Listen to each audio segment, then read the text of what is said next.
have to tell you, I am such a loser.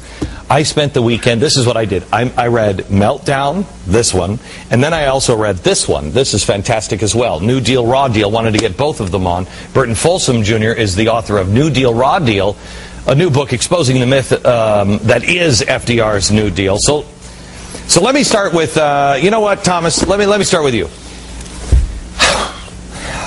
I said earlier, maybe the best thing we should do is nothing at all. Can you make a case for that? Well, historically, you can make an interesting case, theoretically and historically, but there's the case of the Great Depression of 1920, which no one's ever heard of, because the government at that time didn't do anything to try to get us out of it. They did the exact opposite of what every Keynesian blockhead today tells us to do. They actually cut the government budget, so no fiscal stimulus, so-called. The Federal Reserve System did basically nothing. And here you have a depression that was worse in its first year than the first year of the Depression of '29. And yet, in no time, the economy was back on its feet, setting production records once again. All the bad malinvestments of the preceding boom were all cleared out, and you had a robust recovery. Whereas in 1929 and thereafter, what did you have? Tinker, tinker, tinker, year after year after year. And regardless of the fact that in the media you hear even today that Herbert Hoover sat back and did nothing during the Great Depression. If only he had. Everything he did made it worse, so that in 1932, when FDR was running against him, his vice presidential nominee actually said, Hoover is leading the country down the road to socialism. Everybody knew he was intervening. And so year after year after year, you get this depression persists, you got double-digit unemployment. Maybe there's a lesson here. The one time the government said in American history, we're going to roll up our sleeves and solve this thing, the thing would not go away. They would not allow the recovery to take place. Okay, hang on just a second. Did anybody see this from Newsweek? We're all socialists now. Really? I like this one. We're all socialists now except me, and I think the blue hand may be flipping the red hand off, but I'm not sure. We're all socialists now? Burton, let me go to you. I read your book this weekend, New Deal, Raw Deal, and I have to tell you, I didn't learn this in school. Everybody will say, oh, we need a new deal, something I warned about 2 years ago and said, oh, it's coming. Tell us why the new deal is really bad. Tell us about the New Deal. Well, the New Deal was a disaster. We had massive federal spending, and after 6 years of this massive federal spending, we had doubled the national debt.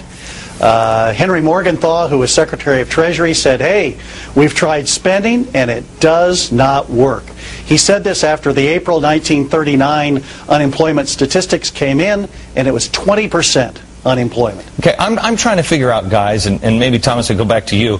The Roaring 20s came after the crash of the 1920s, and yet it was demonized exactly the same way that everything is being demonized. The rich are being demonized, but yet you say it really truly is the Fed that is causing this problem back then and now. Can you explain that?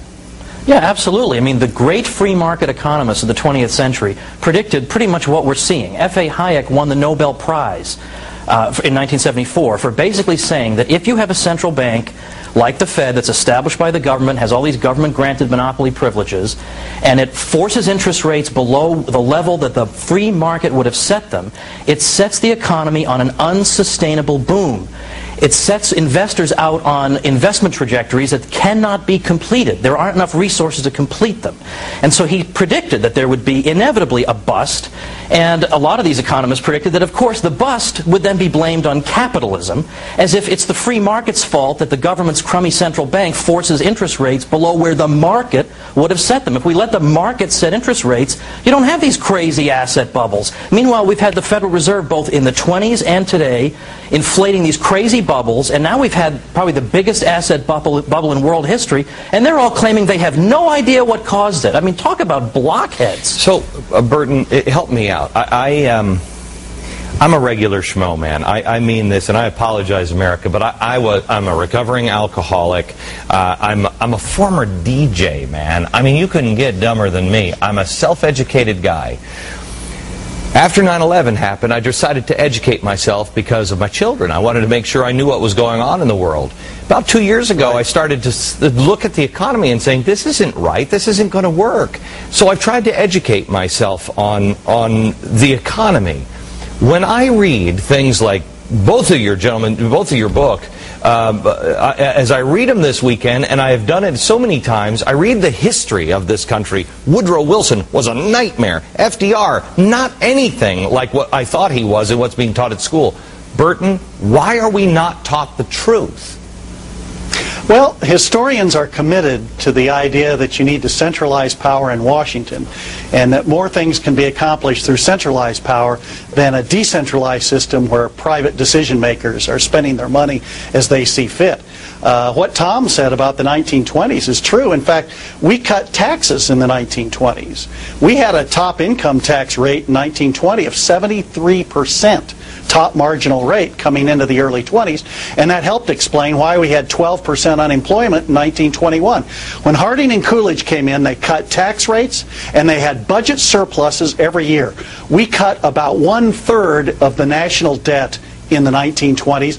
We reduced tax rates to a top marginal rate of 25%, and lo and behold, we're out of the Depression, and according to the League of Nations, we had the lowest unemployment rate of any nation, any Western nation they studied by 1929. Sounds like a pretty good recipe for success. It's amazing. Thanks, gentlemen. If you want to see the similarities between FDR's New Deal, which prolonged the Depression, and Obama's stimulus package, wait until you see it. It's amazing. I mean, it's the same damn thing. Sign up for my free email.